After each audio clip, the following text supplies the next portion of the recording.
ಪ್ರೀತಿಯ ಸ್ನೇಹಿತರೆ ನಮಸ್ಕಾರ. ನಾನಿವತ್ತು ಶೇಂಗಾ ಕೃಷಿಯ ಬಗ್ಗೆ ಮಾಹಿತಿಯನ್ನು ತಿಳಿಸ್ಕೊಡ್ತಾ ಇದ್ದೀನಿ.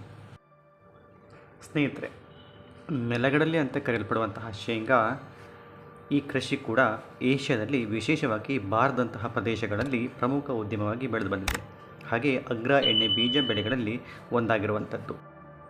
ಅಷ್ಟೇ ಅಲ್ಲದೆ ಚೀನಾದ ನಂತರ ಭಾರತವು ಜಾಗತಿಕವಾಗಿ ಎರಡನೆಯ ಅತಿ ದೊಡ್ಡ ನೆಲಗಡಲೆ ಉತ್ಪಾದಕ ದೇಶ ಎನ್ನುವಂತಹ ಹೆಗ್ಗಳಿಕೆ ಕೂಡ ಹೊಂದಿರುವಂಥದ್ದು.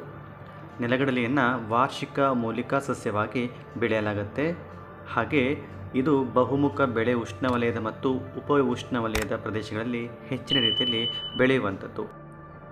ಯಶಸ್ವಿ ಶೇಂಗಾ ಕೃಷಿಯನ್ನು ಮಾಡಲಿಕ್ಕೆ ಸೂಕ್ತವಾದಂತಹ ಕಡಲೆಕಾಯಿಯ ಪ್ರಭೇದವನ್ನು ನಾವಿಲ್ಲಿ ಆರಿಸ್ಕೊಳ್ಳುವಂಥದ್ದು ಸೂಕ್ತವಾಗಿರುತ್ತದೆ. ನಿಮ್ಮ ಸ್ಥಳೀಯ ಹವಾಮಾನ ಮತ್ತು ಮಣ್ಣಿಗೆ ಅನುಗುಣವಾಗಿ ಹೆಚ್ಚಿನ ಇಳುವರಿಯನ್ನು ನೀಡಬಲ್ಲಂತಹ ಪ್ರಭೇದವನ್ನು ಆರಿಸಿಕೊಳ್ಳುವಂಥದ್ದು ಉತ್ತಮ. ಸ್ನೇಹಿತರೆ, ಹವಾಮಾನದ ವಿಚಾರಕ್ಕೆ ಬಂದರೆ ತಾಪಮಾನ ಮತ್ತು ಮಳೆಯಂತಹ ಹವಾಮಾನ ಅಂಶಗಳು ನೆಲಗಡಲೆಯ ಕೃಷಿಯ ಉತ್ಪಾದನೆಯ ಮೇಲೆ ದೊಡ್ಡ ಪರಿಣಾಮ ಬೀರುತ್ತೆ.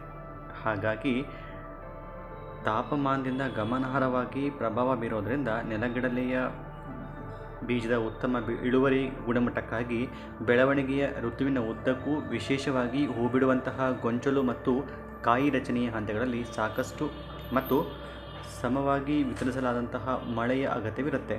ನೆಲಗಡಲೆಯ ಬೆಳವಣಿಗೆಗೆ ಸುಮಾರು 600ರಿಂದ 1500 ಮಿಲಿಮೀಟರ್ ಮಳೆಯ ಅಗತ್ಯದ ಅವಶ್ಯಕತೆ ಇರುತ್ತೆ. ನೆಲಗಡಲೆಯನ್ನು ಬೆಳೆಯಲಿಕ್ಕೆ ಸೂಕ್ತವಾದ ಮಣ್ಣು ಚೆನ್ನಾಗಿ ನೀರು ಬಸಿದು ಹೋಗುವಂತಹ ಮರಳು ಮಿಶ್ರಿತ ಗೋಡು ಅಥವಾ ಮರಳು ಮಿಶ್ರಿತ ಜೇಡಿ ಮಣ್ಣಿನ ಗೋಡು ಇದು ಸೂಕ್ತ. ನೆಲಗಡಲೆ ಬೆಳೆಯಲಿಕ್ಕೆ 6.5ರಿಂದ 7.0 pH ಮತ್ತು ಹೆಚ್ಚಿನ ಫಲವತ್ತತೆಯನ್ನು ಹೊಂದಿರುವಂತಹ ಆಳವಾದ ಚೆನ್ನಾಗಿ ನೀರು ಬಸಿದು ಹೋಗುವಂಥ ಮಣ್ಣಲ್ಲಿ ಉತ್ತಮವಾಗಿ ಬೆಳೆಯಬಹುದಾಗಿರುತ್ತೆ. ಕಡಲೆಕಾಯಿ ಮೊಳಕೆಯೊಡಲಿಕ್ಕೆ ಸೂಕ್ತವಾದ ಮಣ್ಣಿನ ತಾಪಮಾನ 30 ಡಿಗ್ರಿ ಸೆಲ್ಸಿಯಸ್ ಆಗಿರಬೇಕಾಗತ್ತೆ.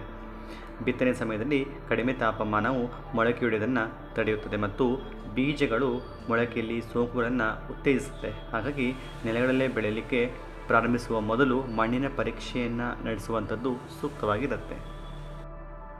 ನೆಲಗಡಲೆಯ ಕೃಷಿಯಲ್ಲಿ ಬಿತ್ತನೆಯನ್ನು ಮಾಡುವಂತಹ ಸಂದರ್ಭದಲ್ಲಿ ಕನಿಷ್ಠ 1 ತಿಂಗಳ ಮೊದಲು 10ರಿಂದ 12 ಟನ್ ಹೆಕ್ಟರ್ಗೆ ಒಂದು ಕೋಳಿ ಗೊಬ್ಬರ ಅಥವಾ 20 ಟನ್ ಹೆಕ್ಟರ್ ಒಂದು ಸಂಪೂರ್ಣವಾಗಿ ಕೊಳೆತ ಕೊಟ್ಟಿಗೆ ಗೊಬ್ಬರವನ್ನು ಬಳಸುವಂಥದ್ದು ಸೂಕ್ತ. ಮಣ್ಣಿನ ರಚನೆಯನ್ನು ಹೆಚ್ಚಿಸಲಿಕ್ಕೆ ಮತ್ತು ಆರೋಗ್ಯಕರ ಸಸ್ಯದ ಬೆಳವಣಿಗೆಯನ್ನು ನಾವು ಉತ್ತೇಜಿಸಲಿಕ್ಕೆ ಇದನ್ನು ಮಣ್ಣಲ್ಲಿ ಸೇರಿಸುವಂಥದ್ದು ತುಂಬ ಸಹಕಾರಿಯಾಗಿರುತ್ತೆ. ಕಡಲೆಕಾಯಿ ಕೃಷಿಯಲ್ಲಿ ಸೂರ್ಯನ ಬೆಳಕಿನಲ್ಲಿ ಉತ್ತಮವಾಗಿ ಬೆಳೆಯುವಂಥದ್ದು. ಆದರೆ ಭಾಗಶಃ ನೆರಳನ್ನು ಸಹಿಸಿಕೊಳ್ಳೋದಿಲ್ಲ. ನೆರಳಿನಲ್ಲಿ ನೆಟ್ಟಾಗ ಕಡಲೆಕಾಯಿ ಎಲೆಗಳು ದೊಡ್ಡದಾಗುತ್ತೆ ಮತ್ತು ಕಡಿಮೆ ಸಂತಾನೋತ್ಪತ್ತಿಯ ಅಂಶಗಳನ್ನು ಉತ್ಪಾದಿಸುತ್ತೆ. ಇಳುವರಿ ಸಾಮಾನ್ಯವಾಗಿ ಕುಂಠಿತವಾಗುತ್ತೆ ಅಂತ ನಾವು ಹೇಳ್ತೀವಿ. ಹಾಗಾಗಿ ಆದಷ್ಟು ಸೂರ್ಯನ ಬೆಳಕು ಇರುವಂಥ ಪ್ರದೇಶದಲ್ಲಿ ಶೇಂಗಾ ಕೃಷಿಯನ್ನು ಮಾಡುವಂಥದ್ದು ಸೂಕ್ತವಾಗಿರುತ್ತೆ. ಸ್ನೇಹಿತರೆ, ನೆಲಗಡಲೆಯ ಕೃಷಿಗೆ ಮಳೆಗಾಲದ ಆರಂಭದ ದಿನಗಳು ಸೂಕ್ತವಾಗಿರುತ್ತೆ ಅಂತ ಹೇಳ್ತೀವಿ. ಸ್ನೇಹಿತರೆ, ನೀರಿನ ನಿರ್ವಹಣೆಯ ಬಗ್ಗೆ ನಾವು ನೋಡೋದಾದರೆ 1 ಎಕರೆಗೆ ಶೇಂಗಾ ಬೆಳೆಗೆ 26 ಎಕರೆಯ ಅಂಗುಲ ನೀರು ಬೇಕಾಗತ್ತೆ. ಸಾಮಾನ್ಯವಾಗಿ ಬೇಸಿಗೆ ಹಂಗಾಮಿನಲ್ಲಿ 10ರಿಂದ 12 ಸಾರಿ ನೀರನ್ನು ಹಾಯಿಸಬೇಕಾಗತ್ತೆ. ನೀರಿನ ನಿರ್ವಹಣೆಯಲ್ಲಿ ಗಮನಿಸಬೇಕಾದಂಥ ಅಂಶ ಏನಂತಂದರೆ ಶೇಂಗಾ ಮೊಳಕೆಗೆ ಬಂದ ನಂತರ ಮೊದಲು 15ರಿಂದ 25 ದಿವಸಗಳಲ್ಲಿ ನೀರನ್ನು ಹಾಯಿಸಲೇಬಾರ್ದು. ಈ ರೀತಿ ಮಾಡೋದ್ರಿಂದ ಗಿಡದ ಎತ್ತರವನ್ನು ನಾವು ನಿಯಂತ್ರಿಸಿ ಒಂದೇ ಹಂತದಲ್ಲಿ ಹೆಚ್ಚಿನ ಪ್ರಮಾಣದಲ್ಲಿ ಹೂಗಳು ಬಂದು ಕಾಯಿ ಕಟ್ಟಿ ಮತ್ತು ಬಲಿತು ಇಳುವರಿಯನ್ನು ಹೆಚ್ಚಿಸಲಿಕ್ಕೆ ಅನುಕೂಲವಾಗುತ್ತೆ. ನಂತರ ಹೂ ಬರುವ ಹಂತ, ಕಾಯಿ ಬೆಳವಣಿಗೆಯ ಹಂತ ಮತ್ತು ಕಾಯಿ ಬಲಿಯುವಂತಹ ಅಥವಾ ಮಾಗುವ ಹಂತಗಳ ತೇವಾಂಶಕ್ಕೆ ಸಂದಿಗ್ಧವಾಗಿರುವುದರಿಂದ ತಪ್ಪದೇ ಈ ಹಂತಗಳಲ್ಲಿ ನೀರನ್ನು ನೀಡಬೇಕಾಗತ್ತೆ. ಮುಖ್ಯವಾಗಿ ಬೆಳೆಯುವ ಭೂಮಿಯನ್ನು ಆಧರಿಸಿ ಮರಳು ಮಣ್ಣಿಗೆ 8ರಿಂದ 10 ದಿನಗಳಿಗೊಮ್ಮೆ, ಕಪ್ಪು ಭೂಮಿಯಲ್ಲಿ 12ರಿಂದ 15 ದಿನಗಳಿಗೊಮ್ಮೆ ನೀರನ್ನು ಹಾಯಿಸುವಂಥದ್ದು ಸೂಕ್ತವಾಗಿರುತ್ತೆ.